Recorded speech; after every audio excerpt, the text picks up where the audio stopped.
Oiko-Dome. Welcome back to A True Religious Mindset according to James. Today we're in James chapter 5 verses 1 through 12.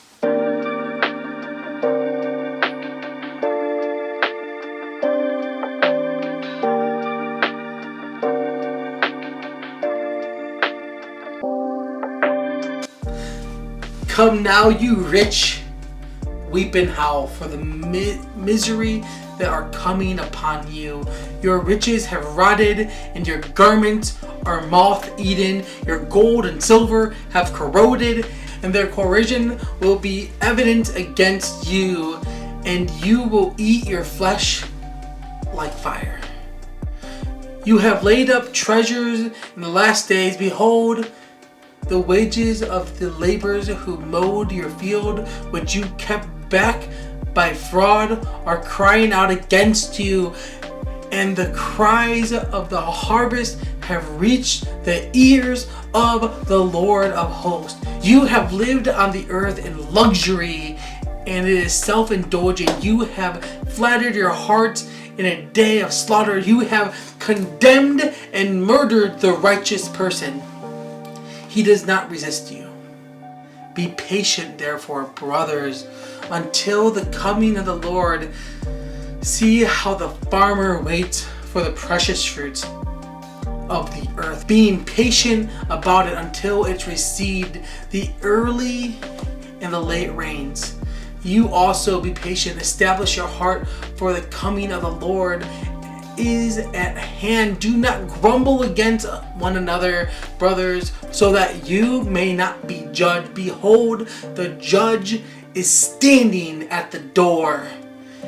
As an example of suffering and patience, brothers, take the prophets who spoke in the name of the Lord. Behold, we consider those blessed who remain steadfast.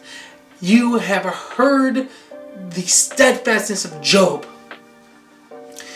and you have seen the purpose of the Lord, how the Lord is compassionate and merciful. But above all, my brothers, do not swear either by heaven or by earth or by any other oaths, but let your yes be your yes and your no's be your no's, so that you may not fall under condemnation. James here is asking this question: where are our priorities? For the person consumed by wealth, be broken for the poor. Care about those who work for you. Don't let riches control your lifestyle. Those who are defined by their riches will perish like their riches do. Do not get confused. This passage is not just for the billionaires, but for all who are rich and strive to be so. In the 21st century, we are rich. We have indoor plumbing, electricity, a cellular device, which is called a cell phone, which is super smart, and all of this other stuff. The average person in Western civilization is rich. And the biggest problem for us today is the desire to look rich.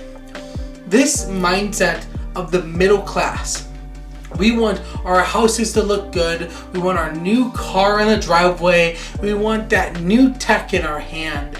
And we go into debt for it. Americans altogether have $1.2 trillion in bad debt. The average American has over $6,000 in bad debt, which doesn't mean a mortgage. We spend on credit cards to eat out, convincing ourselves it's worth it because we're getting air miles. We buy on Amazon. We live in luxury to be slaves to the world, to our creditors. But James says, live like the farmer in patience, preparing your heart for the day of the Lord, living contently. James brings up Job, who started off wealthy and blessed, lost it all, stayed blessed, but became poor. And through his faith, God showed him his heart. James is not talking about having money. He's talking about being boastful with money. But the farmer is somebody who owns land. They are wealthy, but they live and work on the farm with their farm hands. They wait for the fruit of the land like the farmer. We patiently wait for the harvest. We sow the seeds of truth. We live in community with others. Brothers, we establish our hearts with the word of God, prayer and works. This is how we become steadfast in trusting in Jesus and working with His intention in our minds. So today, look at your life. Are you in debt? Working a 9-to-5 to survive paycheck to paycheck will live poor. Get out of debt so you can live free. Don't get a new phone. Don't go to McDonald's. Instead, live like the farmer. Be content with what you have. Grow in your faith. Lean on Christ and His truth. Jesus quoted Deuteronomy 8 to Satan in the desert, that man should not live on bread alone, but every word of God. Cling to Jesus today. Be free.